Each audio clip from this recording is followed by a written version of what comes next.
출애굽기 21장 12절에서 25절까지 한 절씩 교독하겠습니다.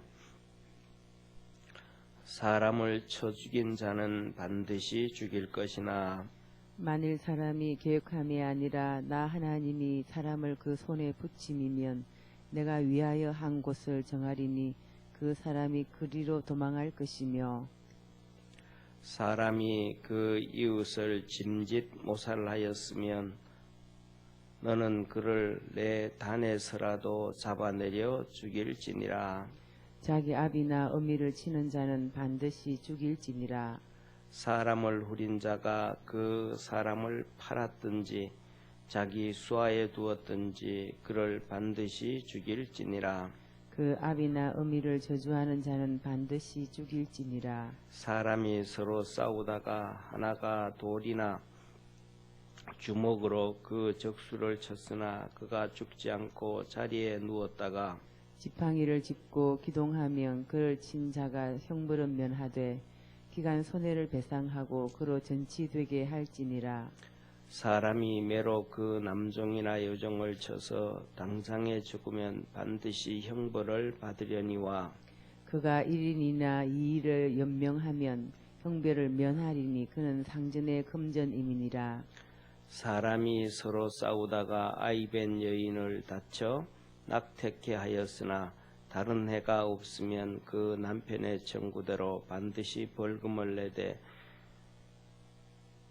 재판장의 판결을 쫓아 낼 것이니라.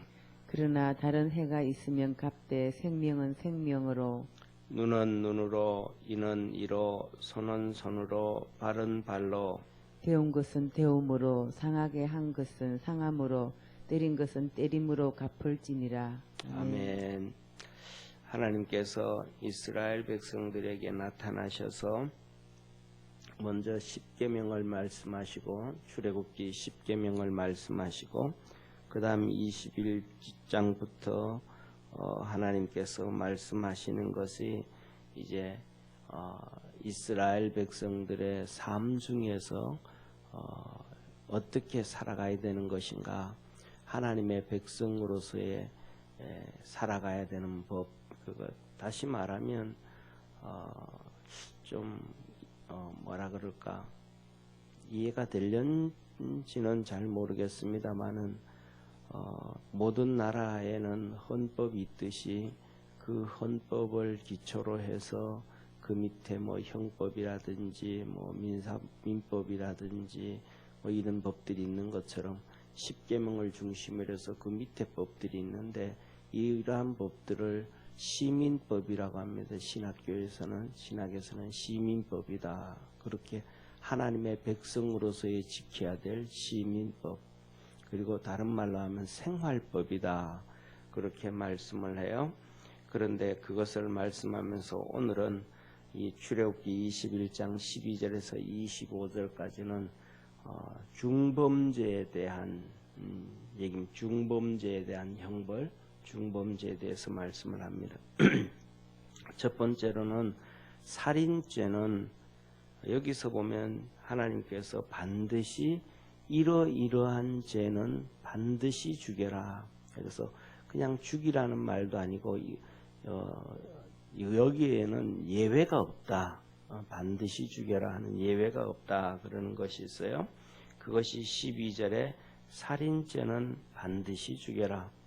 살인죄는 절대로 봐줄 수가 없다. 왜냐하면 살인죄는 하나님의 형상과 모양으로 사람을 만들었기 때문에 어떤 상황이라도 절대로 죽일 수 없다. 그러는 거예요. 그 다음에 그 밑에 보면 두 번째로 뭐냐 하면 16절에 보면 후린자입니다. 우말로 후린자. 그런데 번역이 좀 어렵게 됐어요. 쉽게 말하면 21세기 이 개역 개정판에는 어떻게 되어져 있는지 모르는데 이 말은 후린자이면 유괴자의 유괴, 유괴한 사람, 유괴한 자는 반드시 죽여라. 그가 뭐 아이든지 어른이든지 유괴를 하는 경우 많잖아요. 어린 아이도 유괴하고, 그 다음에 예를 들면 뭐 좀 이렇게 사람을 유괴해 가지고 노동 착취를 한다든지 뭐 섬에 데려가서 일을 시킨다든지 유괴해서 배를 태워서 가서 일을 하게 한다든지 뭐 이런 상황이 있단 말이에요. 이런 유괴한 사람은 그 사람을 유괴해서 이렇게 일을 시키든지 데리고 있든지 아니면 사람을 팔든지 그런 사람은 반드시 죽여라. 그 다음에 17절에 보면 아비라 어미를 저주하는 자, 막 그냥 정말로 이렇게 못된 말로 함부로 막 그냥 그렇게 하는 사람 있잖아요. 그런 자는 반드시 죽여라. 그래서 이런 이런 얘기를 하고 그다음에 이 반도 살인죄에 대해서 13절에 보면 13절에 보면 계획적이지 않은 살인죄, 실수를 했다든지 이런 사람들은 도망을 하되 여기서 보면 하나님이 만든 도피성으로 도망을 해서 거기서 살 수 있다. 살인은 했지만 실수했을 경우에는 그냥 봐주는 게 아니고 자기 삶이 다 모든 것이 다 스탑돼 버리는 거예요. 그런 살인죄를 지었을 때는 가족과의 관계도 스탑돼 버리고 사회생활도 스탑돼 버리고 자기가 살아갈 수 있는 길은 오직 도피성에 들어가 가지고 거기에서 죄인들과 함께 그 하나님 섬기는 제사장들과 레위인들과 함께 그냥 거기서 그렇게 살다가 제사장이 죽은 다음에는 나오게 되는 거예요. 이렇습니다. 그 다음에 14절에 보면 짐짓 모살한 자, 짐짓 모살한 자. 이 짐짓 모살한 자는 가장 흉악한 살인자예요. 짐짓. 이 말은 짐짓 모살한 자는 뭐냐면 사람을 죽여도 그냥 죽이는 게 아니고 치밀한 계획 가운데 죽인 자예요. 치밀한 계획 가운데 죽인 자는 여기서 보면 가장 중한 범죄인이에요. 그래서 하나님 뭐냐면 내 단에서라도 끌어내요. 내 단이 뭐냐면 하나님의 성전에 가면 그때 번제단이 있잖아요. 이 번제단이 있는데 이 성소에는 제사장이 들어갈 수가 있는데 성소 이외에 성소에는 다른 아무도 들어가지 못하는 거예요. 그러니까 거기는 이스라엘 백성이 아예 들어갈 생각도 못하지만은 단에 와서 성전에 와서 단에 와서 이 번제단에 뿔을 잡고 거기서 안 나가는 거예요. 왜냐하면 어떤 죄인도 하나님의 성전 안에 들어와 있을 때는 그를 끌어내지 말라 그러셨단 말이에요. 그러니까 정말로 자기가 중한 죄인 뭐 이런 죄가 있으면 하나님의 이 단에 와서 뿔 잡고 있는 거, 뿔을 잡고 그런단 말이에요. 그래서 우리가 잘 알고 있는 것처럼 나중에 다윗이 죽고 그 왕위가 솔로몬한테 넘어가잖아요. 이 솔로몬한테 넘어갈 때 끝까지 이 요압 장군, 이 요압이에요. 요압이니까 이 솔로몬과의 관계로 얘기하면 이 요압과 솔로몬과의 관계는 고모의 딸이니까 고종 사촌이죠. 그 요압이 고종 사촌이 되는 거예요. 이 다윗과의 관계는 이 조카가 되죠. 누나의 아들이니까 이 조카가 됩니다. 그래서 평생 이 요압 장군이 다윗과 함께 40년 동안 거의 모든 권력을 휘두른 사람이 요압이에요. 요압.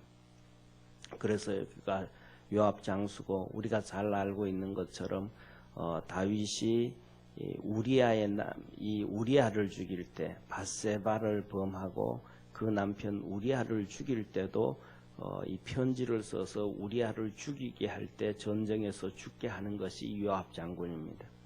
그리고 이 다윗이 이 전쟁에서 그래서 다윗의 이 힘들고 어려운 것 뒤치다거리도 다 해주지만은 가장 다윗을 힘들게 하고 어렵게 하고 고통스럽게 한 사람이 바로 이 요압입니다. 조카입니다.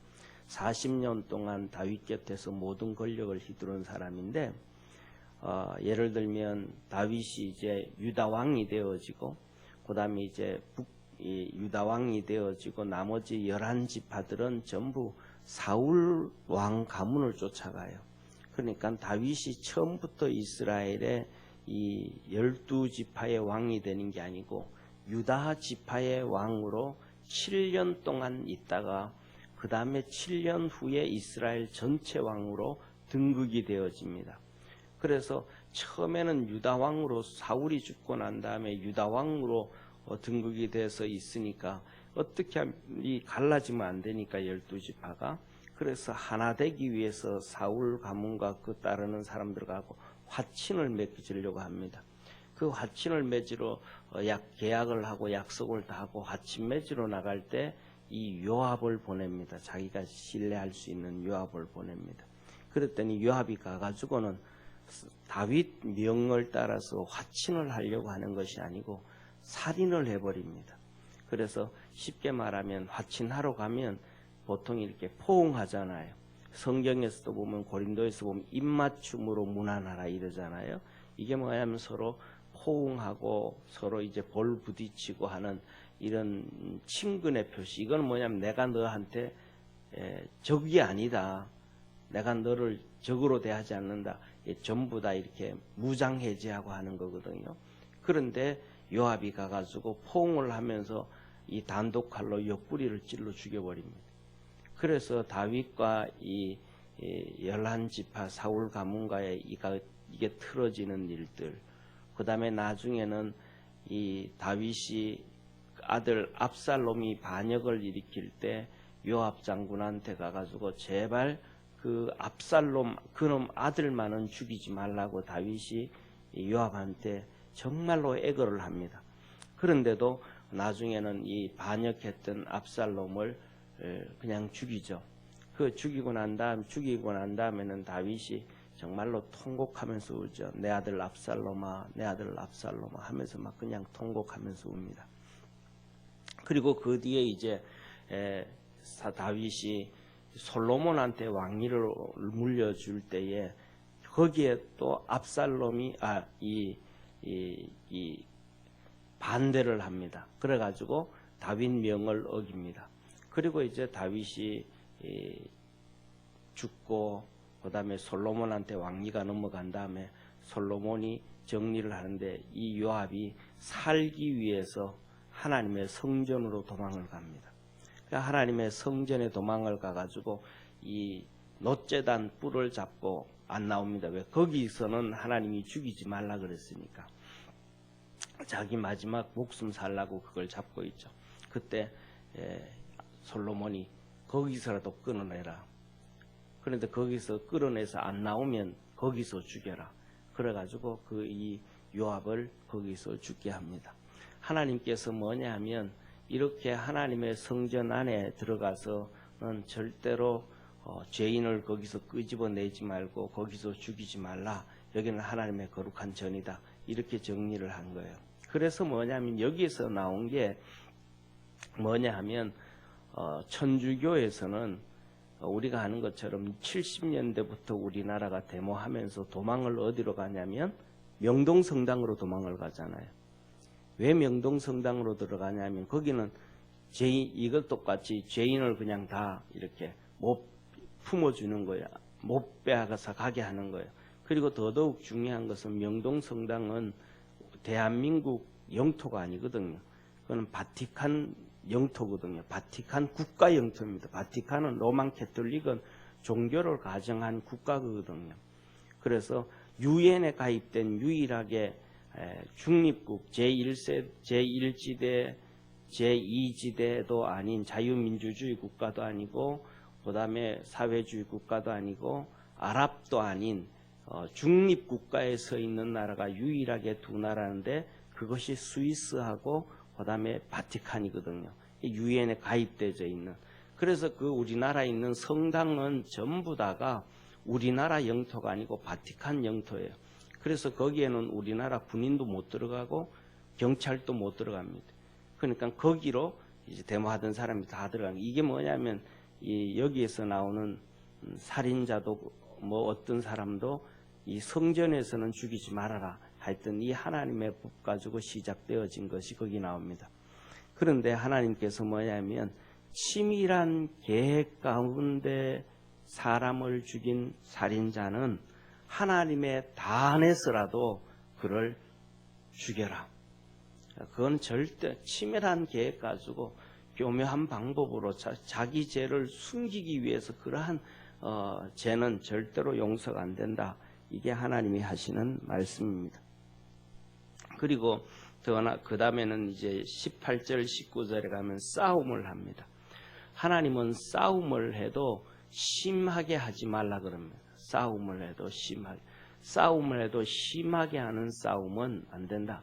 그래서 싸움을 하다가 보면 돌멩이를 들 수도 있고, 그 다음에 막대기를 들 수도 있고, 그 다음에 하다못해 주먹을 쓸 수도 있는데 그런 거는 안 된다. 싸움을 하다가도 그냥 멱살 잡고 흔들다가 놓는다든지 아니면 손바닥으로 뭐 이렇게 친다든지 이 정도는 되어지지만 주먹으로 때리는 것도 안 되고, 그 다음에 돌멩이를 들어도 그것도 안 된다. 싸움을 해도 심하게 하면 안 된다.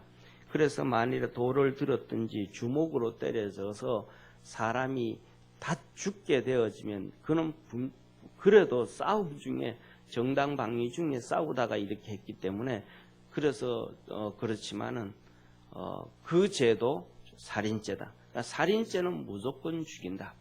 그리고 그 다음에 그렇게 했는데 뭐 예를 들면 뼈가 부러졌다든지 뭐 어떻게 됐다든지 해서 쓰러졌다라고 하면 그것에 대해서 치료비와 함께 그 다음에 이러한 그가 여기 이 18절 19절 이렇게 말씀하셔요. 한번 우리 성경 한번 18절 19절 한번 보시죠. 같이 한번 읽습니다.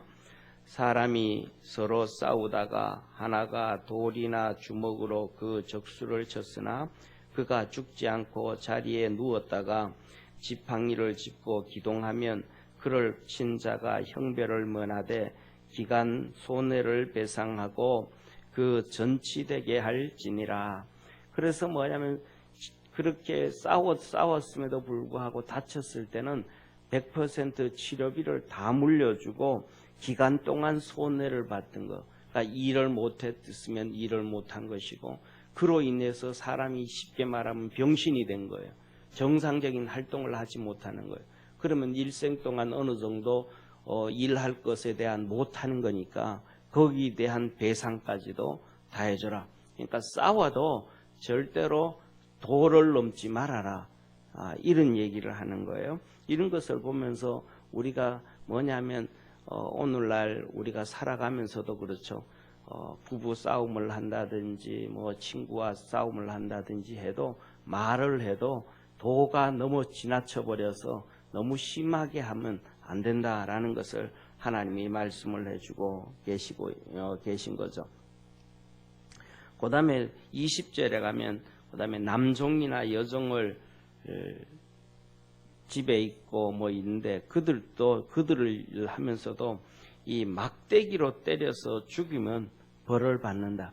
종을 때려서도 이 죽으면 벌을 받는다. 그래서 이 벌은 어떻게 받냐 하면 이 종이 막대기로 때렸다든지 종이 죽었을 때는 예를 들면 종은 그 당시에 주인의 재산과도 같은 거거든요. 그럼에도 불구하고 종을 죽였을 경우에는 벌을 받는다. 그것은 이제 재판을 받아야죠. 재판을 받아서 벌을 받는데 이러한 것들이 예를 들면 우리나라 조선시대에는 뭐 정말로 완전히 이거하고는 전혀 달라요. 주인들이 종을 죽여도 뭐 아무런 이 피해도 받지 않는 그런 시대가 우리나라 조선시대였는데 어느 순간부터 우리나라는 조선시대를 띄우는 이상한 형태로 가고 있습니다. 그리고 그 다음에 두 번째로는 그렇게 때렸다가 난 다음에 일어나면 죽지 않고 살아나면 벌은 면한다 그럽니다. 그리고 23절부터 25절까지는 싸움에 대한 얘기예요. 싸우다가 이 임산부와 싸운다든지 하다가 낙태가 되어지면 그것도 살인이잖아요. 근데 그거는 하나님이 좀 봐주시는 것 같아요. 그래서 그것은 싸우다가 낙태가 되어지면 남편이 원하는 대로 청구하는 대로 벌금을 내야 된다. 재판을 해서 그렇게 벌금을 내라. 그리고 그 나머지는 싸우다가도 똑같은 벌을 내야 되는 똑같이 싸움을 하다가도 죽이었으면 그는 죽여야 되고, 싸우다가 눈을 하나 다치게 했으면 상대방도 눈을 하나 없애야 되고, 이가 2개 부러졌으면 거기 맞는 이도 그래야 되고, 손은 손대로 발은 발대로 데운 데는 데운 대로, 상하게 한 자는 상하게 한 대로, 싸우면서 5대를 때렸으면 5대를 똑같이 절대로 살아가면서 이런 남에게 해를 끼치는 그 악한 일을 하지 말아라. 이 중한 죄를 하지 말아라. 하나님이 그렇게 말씀하십니다. 그런데 이러한 모든 것들에게 있어서 오늘날에는 정반대로 인권이라는 것을 통해 가지고 죄인들의 인권을 옹호하고 있죠. 그래서 살인자도 그들에게 인권이 있다. 그 다음에 또 이것도 인권이 있다. 뭐 저것도 인권이 있다 얘기하면서 그렇게 인권을 얘기하는 것이 뭐냐 하면 이 PC들이 얘기하는 건데, 이 PC의 출발은 거의 이제 50년 동안 이렇게 되어서 온 거예요. 50년 동안. 그 중심이 1968년 68혁명이라고 하는 프랑스 또 중국 모택동이부터 시작해서 유럽 전체, 미국 전체가 사회주의 데모로 전 세계가 요동을 쳤습니다. 그들로부터 시작되어진 이 68혁명이 PC로 형성이 되어져 가지고 지금까지 전 세계 대학교, 전 세계 언론, 전 세계 모든 권력자들을 잡고 그렇게 죄인들에 대한 이 성경과는 전혀 다른 방향으로 법이 만들어지고 쫓아가고 그렇게 되어졌죠. 그런데 저는 그것을 보면서 2가지를 생각합니다. 첫 번째로는 뭐냐 하면, 그렇게 살아왔던 지도자들은 하나님 앞에 가면 거기에 대해서 하나님의 말씀과 정반대되고 배치되어지는 법들을 만들고 일을 했으므로 거기에 대한 벌은 분명히 받을 것이다 라고 생각을 합니다.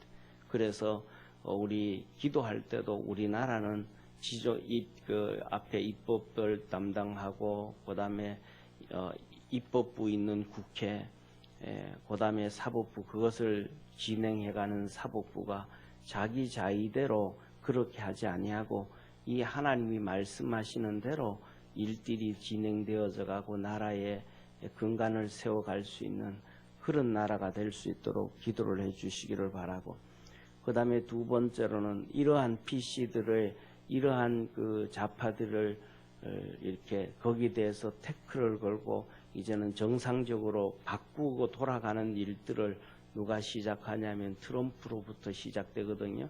이 68혁명의 시작이 케네디로부터 시작이 되어졌었다면, 그는 케네디는 공산주의자도 아니지만은 이 PC로 가는 거예요.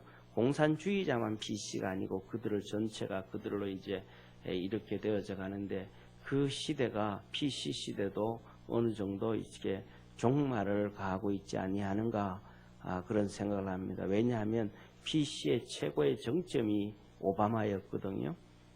그랬는데 이제 트럼프가 되면서 반대로 이렇게 되어서 갑니다. 그래서 이러한 하나님의 말씀을 근거로 해서 나라의 법들이 채워지고 정말로 악을 행하지 아니하고 하나님의 선한 백성들이 살아갈 수 있도록 저와 우리가 모두가 뭐냐면 우리가 있는 자리에서 기도하고 하나님 앞에 그렇게 살아가야 되지 않는가.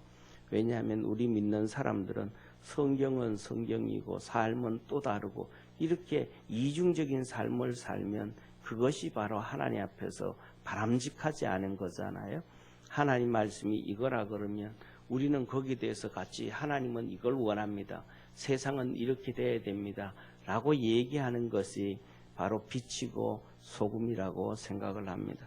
그래서 하나님께서 이 나라를 더욱더 하나님의 나라로 만들어가고 하나님의 거룩한 백성들이 살아가고 그래서 죄가 없고 악한 것이 없는 하나님의 축복의 역사가 우리 삶 속에 있기를 주의 이름으로 축원합니다.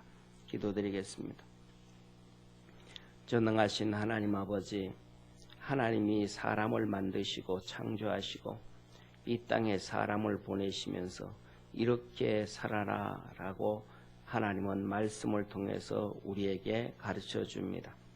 그런데 사람들이 하나님을 버리고 죄를 짓기 시작합니다.